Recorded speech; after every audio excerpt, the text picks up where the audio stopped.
Hey guys, I'm Greg. And I'm Ashley. And this is the Living and Learning Podcast. On this podcast, we speak with fascinating guests to uncover how they've experienced life change by crossing cultures, Crossing borders, and expanding their worldview. So, let's dive in.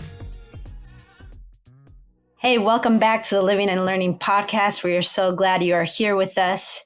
Today we get to sit down and chat with Tyra Givings, who was a student and then a staff member. Yeah, I think for so many people when they are a part of college or a team or an experience of some kind, for a lot of people, that's what sets them up to think about, maybe that's the thing that I want to do. Maybe I want to be a part of helping other people have that same experience. And I think that's a lot of what Tyra shares in this episode, was just how she felt seen and known, and how for her, this was a life-changing experience. And she wanted to be a person that could help facilitate that for other college students. So really good conversation that you get to have with her, Ashley. Excited for everybody to get a chance to tune on in.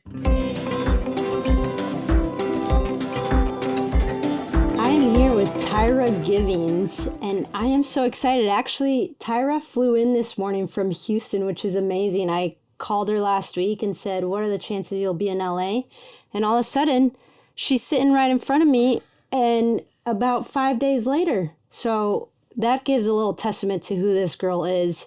I'm excited to be with Tyra today and just talk about what it looks like to be a student in our program and then become a staff. So would you give us maybe a little bit about what life has been like in the last few months? Few months. Yeah. So the past few months, I was working with Living and Learning and ending my time there, my year in Ecuador. After that, moved on to an internship, and I'm serving at a church in Houston right now. Wow. That's awesome. So Tyra just got back from her staff position with us, but she was a student with us spring 2019. Is that correct? 2018. Okay, spring 2018. Took a 3-year hiatus and then came back as a staff person, as a resident coordinator with us fall 2021 to spring 2022. So she's coming fresh off of her resident coordinator position. And yeah, she went to Oklahoma Baptist, and I kind of wanted to talk through a little bit about what it was like for you as a student and then kind of move into the staff world. One of the amazing things that I've found in our program is students end up wanting to come back as staff. And that is, I think, a testament to how their lives are impacted during their semester abroad, and then them wanting to come back and actually do the job for other students. So let's hear a little bit from Tyra about what her time was like there. So Tyra, maybe you could tell me a little bit about when you were an Oklahoma Baptist student. I remember talking with you at Oklahoma Baptist when I was on my recruiting visit. And I feel like our Oklahoma Baptist relationship, we've only had 1 or 2 students over the years. And so you are one of the Lone Rangers from OBU that has come and joined us. So I'd love to hear a little bit about maybe the obstacles that it's like coming from a school that doesn't have a full-on ton of students coming from the same school, and what it was like for you to kind of begin that process with Living and Learning and then end up in Ecuador and so on. Yeah. So like you said, I went to a university that doesn't have a big study abroad outreach. And so kind of navigating what it looks like to transfer to a new school and then go through that school so that I can do university abroad. It wasn't super, super easy. There were quite a few obstacles, even financially, not knowing how am I going to fund this trip. Yeah. But I know I really want to go. Yeah. Yeah, I think whenever you came and talked, you were like, we go to the jungle and we go to Peru and the Galapagos. And I'm thinking, how do you do all of that in one semester? There's no way. But even more than that, there's no way I'm going to miss out on the opportunity. Yeah. So finances was a big, kind of obstacle. I did save. I did a couple of jobs and I worked and I saved. But ultimately, when I got there, I still didn't have everything that I needed. But Phil was really kind and gracious in saying, no, that's okay. you are here and we want you to be here. And so eventually I was able to work it out financially, but my school and FAFSA stepped in and that really helped quite a bit. Yeah. I think the other obstacle that I would say was pretty big is when your school doesn't do study abroad, you really do have to navigate, how do I get these credits and how do I put these credits back into my degree? Yeah. But I think I transferred to the University of the Ozarks, right? Okay. Yeah, College of the Ozarks. After you were done with OBU? Well, for my semester abroad. Oh, yeah. College of the Ozarks are accrediting institution. Yes. Yeah. So I transferred to that university and they... Came through them.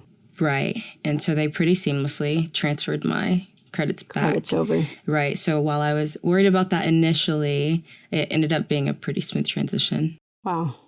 Awesome. I'm so glad you worked through those obstacles and ended up joining us. Yeah. Maybe as you were in Ecuador and you look back on your semester time there as a student, what would you say was the most impactful part of your time? Yeah, wow. So many pieces. So kind of, I joined at the end of my time in university. So I was a senior by the time I went to Ecuador and really saw it as an opportunity to learn a lot about myself. And so I went in kind of with this mindset of like running away from all my US problems, going in, starting new. But as soon as I got there, I kind of was discovered by the worldview teacher or the professor, and he was like, you can't run away from those things because you bring you with you. Oh, wow. Yeah. And so I would say that message is something I preach to this day. I'm like, the issue with trying to run away is you bring you with you. And so from that moment on, I decided, what can I do to learn more about myself and about the community of Christ? And so had a lot of really, really deep and great conversations with other students and with staff, and really learned a lot about why I believe what I believe, and just about myself and what it looks like to live in true and honest community. And so I would say those are the lessons that I probably bring with me to this day. Yeah. And I would say those were probably the most impactful things. You bring you with you, and you have to learn how to function within the community of Christ, and you have to learn how to do it well. Yeah. Wow. So glad you learned those lessons. Are you still living them out today? Oh, yeah. They're like things I preach. And so even my year in Ecuador, all of my students would tell you, you bring you with you. Yeah, that's awesome. Yeah. They had that little recording in their brain, too. Right. Yes. Wow. All right. So you did your semester, and then you took 3 years before you came back with Living and Learning. What did those 3 years look like for you? What was that like? Yeah. So came back from Living and Learning, honestly, on a high. Like, oh my gosh, life is amazing. It's beautiful. All these beautiful things in the world. And finished my years at OBU, graduated in 2019, that spring, and left, went straight to the corporate world. Started in marketing for a clinic, a franchise of clinics that was opening up through Oklahoma and Kansas. Okay. And so started doing a lot of traveling with them, marketing in small towns. But it just didn't feel totally right for me. Why was that? Of course, COVID happened. Oh, and so that complicated some things. Yeah. Didn't necessarily make marketing super easy. And so, ended up moving from that corporate job and becoming a Spanish teacher at a high school in small town Oklahoma. Honestly, one of the most fun jobs I could have possibly had, but totally different than marketing. Yeah. Just total switch. Then after that, I saw an ad on Instagram for Living and Learning, like, come work for us, and thought about it a little bit, talked with some friends and family, and ultimately decided not to. Okay. Ultimately decided maybe I'm going to skip out on that and maybe continue teaching or figure out what's next for me here in the U.S. And then the craziest thing happened. What happened? I had a dream. I was in the Galapagos again, and I was actually with our director of housing or director of residential life. Yeah. Kelly, and she came to me in a dream and she said, hey, come tell our students what it's like to go scuba diving. So we're in the Galapagos, we're like sitting on the stoop. And so I was like, me? Why me? And she said, because you're the RC, like you work for us. Come tell them. And I was like, okay. Yeah. So in my dream, I was in RC and it felt really natural. It felt like something I was supposed to do or just like a position that I already had. And so woke up, went ahead and applied, did the interview, and literally one of the best decisions I could have possibly made. But wow. Yeah, I feel like there was definitely divine intervention. The Lord said, yeah, this is where you're supposed to be. Absolutely. What was the time frame between the Instagram post and you applying? Was that like months in between or like a couple weeks, days? Yeah, so it was actually months. I think I saw the ad somewhere late December, early January.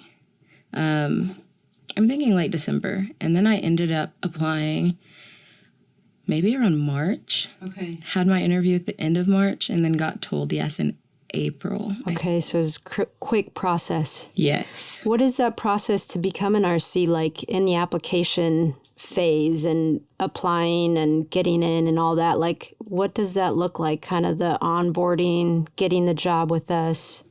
Yeah, I think it's pretty simple. It's pretty straightforward. So you have an online application that they send out and you fill it out. Of course, it wants to know what's your walk with Christ like and what's your experience with mentoring and being mentored, and are you involved in the community of Christ? Because ultimately that is the RC's job, is to cultivate that community. So the application process kind of walks through that, through what your experience in that community is.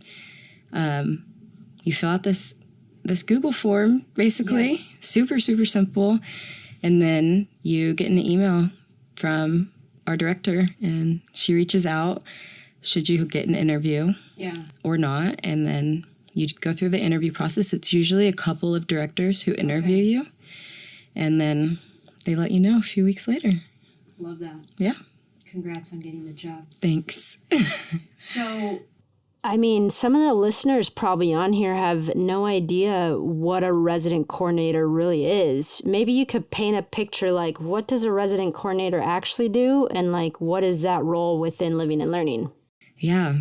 So a resident coordinator is an individual who's living in the apartments with the students, kind of helping them navigate the city at first, solving problems that students might come up with. Honestly, sometimes you're just teaching them how to cook eggs or... Okay, they don't know how to cook eggs. Not everybody. Okay. And that's okay. That's okay. That's that is what okay. the RC is for. You learn right. as you go. Mm-hmm. Is that why we're living and learning?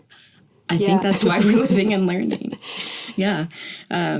So the resident coordinator helps with a lot of problem solving with the students, encouraging them. We also facilitate meetings every Tuesday in the home, and that is just, again, to help facilitate and cultivate that community. And then, of course, we're given tasks throughout the week by the directors. We kind of partner with the director. So my task this past year was finances, and I worked with Meg. And it was actually so fun. We would play music and we would kind of just work on budgets and things. But totally different for everyone. We also have maintenance and people who make the little yearbook for all of the students. And so resident coordinators do tasks, but our main priority is students and cultivating that community within the home. Yeah, I would say that is kind That's of rundown. Yeah. Fun fact, I actually did it for a year way back in the day, 2011 to 12. Really? So, how was that? It was good. It's fun to see, like, in my role now, how the program has kind of developed and that role has become such a meaningful role in our program. So it's one of my favorite parts of what we do is the resident coordinator position. As you're thinking through, like, what Living and Learning's mission is, and you experience that as a student, and then you go back and actually, like, are able to take what you've received within the program and now give it to students, what does that look like? Like, being a recipient and now you're on the, like, giving end of doing that job for other people. Yeah, I think kind of going back to when I was a student, I heard that message from Lauren, the director of spiritual life, that you bring you with you. So being able to go back as someone who is giving that message and hoping that not just that message, but other messages that the Lord kind of gave me throughout the semesters were what the students needed in order to have spiritual transformation, mental transformation, whatever it was. So going from receiving those lessons and that growth to being able to give it and to pour out was truly, truly, truly so amazing. And I would say through being able to carry that, I learned so much as well. Yeah. And so it's kind of the gift that keeps on giving, right? So you are receiving as a student, but then you go back and work as staff, and it seems like your job would just be to give, but yet you're receiving so much. Yeah. Wow. If you were to pinpoint like a life change that you saw during your last year as an RC, what would be that life change that you saw? Oh, wow, that's a big question. Yeah. Kind of putting you on the spot a little bit. A life change. As in like my own personal experience? It could be anything. Could be you. It could be a student that you saw walk through the program and you're like, wow, this really impacted them. Yeah.